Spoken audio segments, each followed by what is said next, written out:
تو اللہ پاک فرماتا ہے کہ جب کسی کا عیب بھی دیکھو تو اس پہ پردہ ڈال دو، بجائے اس کے کہ دوستوں میں، رشتہ داروں میں، لڑکوں میں، گلی کوچوں کے محلوں میں اس کو شیئر کرو۔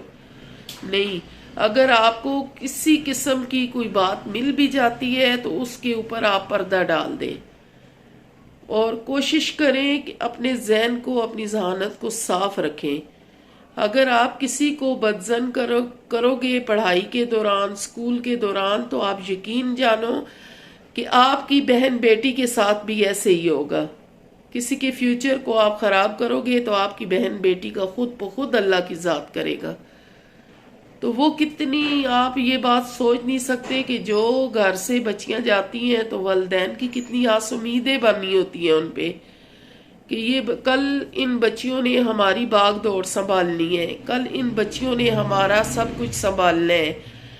تو کوئی جاب کے لیے بھیجتے ہیں تو تب بھی ان کو پتہ ہوتا ہے کہ گھر کو بچی نے چلانا ہے، گھر کے مسئلے مسائل ہیں، کوئی بوڑھا ماں باپ ہے، کوئی بیمار ہے، کسی پریشانی سے بچی گھر سے گئی ہے نا۔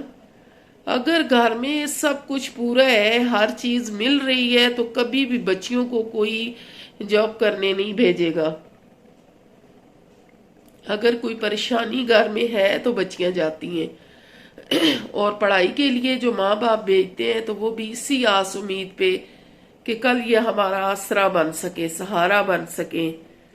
اولاد کے لیے انسان بہت کچھ کرتا ہے، تو باہر جا کے جب وہ کام کے لیے یا اسکول کے لیے یا کالج کے لیے جاتی ہیں تو وہ اگلے ہاتھوں میں جب پڑ جاتی ہیں تو اس کے بعد کے جو رزلٹ ہوتے ہیں، پوری جو نسل ہوتی ہے اس پہ پڑتے ہیں، پورے خاندان کی تباہی کے باعث بنتے ہیں۔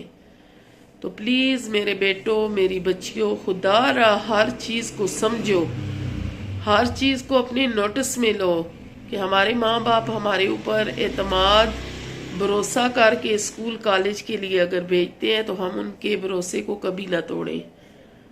وہ ماں باپ جو چھوٹا سا پودا، ایک جیسے بندہ پودا ایک بیج لگاتا ہے تو اس کو پانی، ہوا، روشنی، کھاد، ہر چیز دے کے اس پودے کو جب بڑا کرنے کی کوشش کرتا ہے تو اس کی ذہن، اس کی سوچ میں ہوتا ہے کہ اس پودے کی چھاؤں میں میں نے کل بیٹھنا ہے۔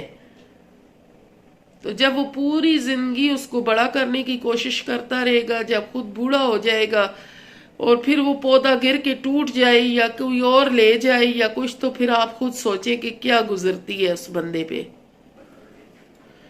تو پلیز میرے پیارے بیٹوں بیٹیوں، اس چیز کو مد نظر رکھو اور اپنے ذہن کو بالکل کلیئر، صاف رکھو۔ یہ سوچو کہ ہمارے گھر میں بھی تو بہلے ہیں، ہمارے گھر میں اگر بہلے نہیں ہے تو ماں تو ہے۔ تو جب آپ کسی کی عزت کی حفاظت کر سکتے ہو تو کرو، جتنا ہو سکتا ہے۔ آپ کسی کو دیکھو کہ کوئی غلط راستے پہ جا رہا ہے تو اس کو روکنے کی کوشش کرو۔ اگر آپ کے سامنے کوئی کسی کی عزت کی طرف دیکھ رہا ہے تو اس کو منع کرو۔ تو جو نیکی آپ کے ذریعے سے آگے پھیلے گی، وہ آپ یقین کریں کہ رب کی ذات آپ پہ کتنا کرم کر دے گا۔ یہ نیکیاں سمیٹتے جاؤ میرے بچوں، ابھی ٹائم ہے، جوانی ہے، اندھی ہے، آپ کو سمجھ نہیں لگ رہی، لیکن ایک وقت ایسا آئے گا کہ آپ کو میری باتیں یاد آئیں گی۔ جب انسان غلطی کر بیٹھتا ہے تو پھر اس کو احساس ہوتا ہے کہ میں نے یہ غلطی کی ہے، تو لیکن اس وقت اس کے احساس کا کوئی فائدہ نہیں۔ پہلے سے سوچ وچار اپنے ذہن میں رکھو کہ ہم نے ایسے کرنا ہے، ایسے کرنا ہے، کسی کی عزت پہ ہم نے کیچڑ نہیں اچھالنا، کسی کی عزت کو اس طرح نہیں کرنا۔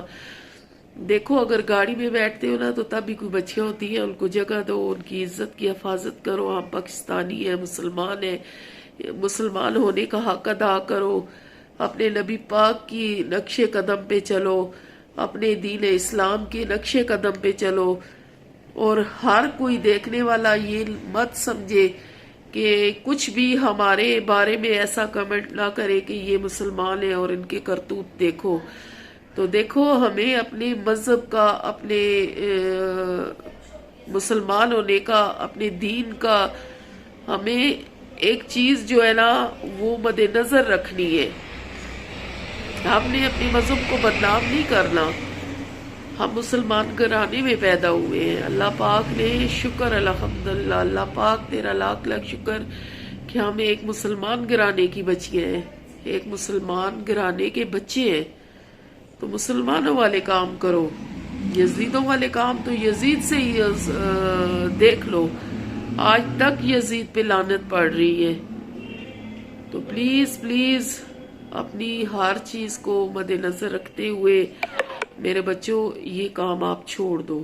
اللہ پاک آپ کا حامی و ناصر ہو. اللہ پاک آپ کو سیدھے رستے پہ لانے کی دعائی میں کر سکتی ہوں. اللہ پاک آپ کو سیدھے رستے پہ لائے، غلط کاریاں چھوڑ دو. یہ کل آپ کی جب بچے پیدا ہوں گے نا، آپ جوانی میں جو کچھ کر رہے ہو، کل اللہ پاک آپ کو بچی دے دے گا تو یہی کچھ اس بچی کے ساتھ بھی ہوگا. یہ تو بدلہ ہے. دنیا میں یہ چیزیں آپ سے حساب کتاب اس چیز کا لیا جائے گا. جو کچھ یہاں کرو گے وہ ابھی ادھر ہی بھرو گے. آگے تو حساب کتاب ہوگا لیکن ادھر کا ادھر ہی آپ کو بھرنا پڑے گا.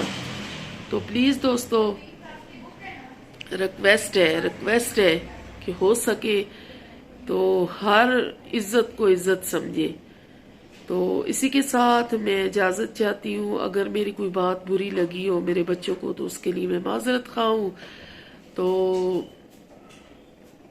کل ایک نئے ٹاپک کے ساتھ آؤں گی. تب تک کے لیے آپ کا اور میرا اللہ نگہبان.